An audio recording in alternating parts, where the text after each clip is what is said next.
Ciao a tutti, benvenuti per un nuovo Perché si dice. Come forse già saprete, con questo format cerchiamo di scoprire l'origine di molti comuni modi di dire. Vi ricordo che nella descrizione trovate sempre il link per provare diversi servizi Amazon gratis. Cominciamo.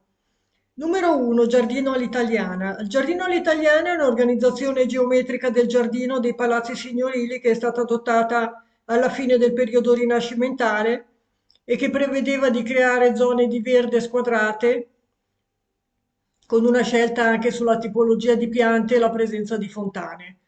Viene chiamato giardino all'italiana perché fu proprio in Italia che cominciò ad essere adottato come soluzione per poi essere copiato anche in altri paesi europei. Un esempio di giardino sono anche i labirinti fatti di siepi tagliate e potate.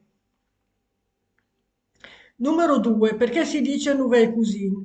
Il termine nouvelle cuisine indica una tipologia di cucina differente dalla cucina tradizionale.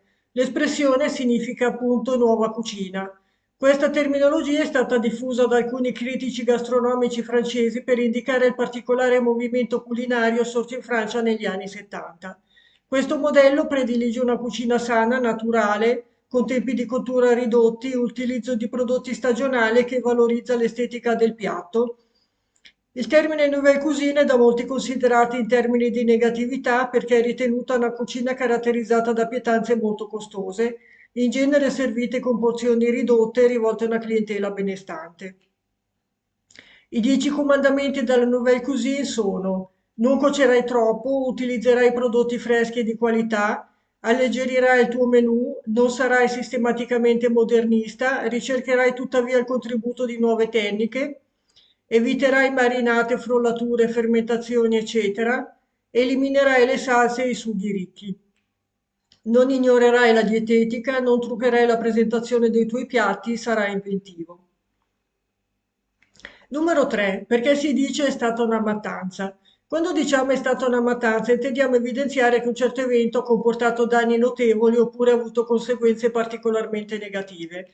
La parola mattanza ha origini spagnole e significa letteralmente uccisione. È tristemente collegata all'evento della mattanza dei tonni, vale a dire la fase finale molto cruenta della pesca che prevede l'uccisione dei pesci tramite colpi di mazza.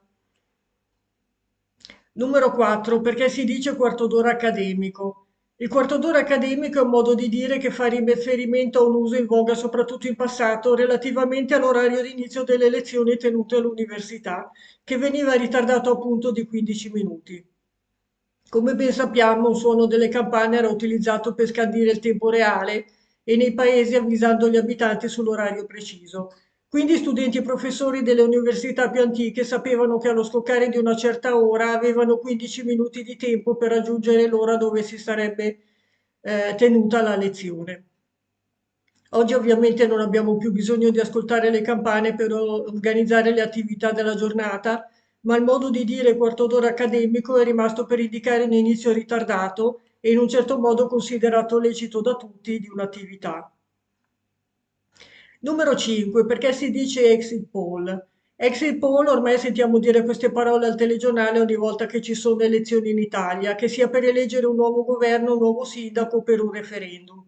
Ci saranno sempre alla chiusura dei seggi i primi exit poll. Ma cosa sono? È semplice, sono i sondaggi che vengono effettuati in forma anonima fuori dai seggi elettorali e che servono per avere una proiezione che non sempre viene però confermata dallo spoglio delle urne del risultato della votazione. Ma perché si dice exit poll? Sono due termini inglesi che significano sondaggio all'uscita, che come detto prima stanno a indicare una raccolta statistica dei voti effettuati nel seggio. Numero 6. Perché si dice festa di Halloween?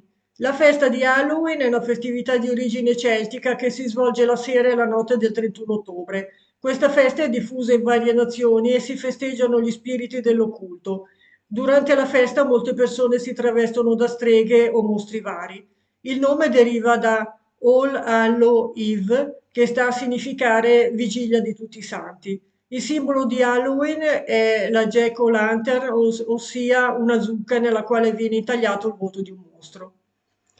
Bene amici, per oggi ho finito, spero che il video vi sia piaciuto, grazie per la visione, a presto, ciao.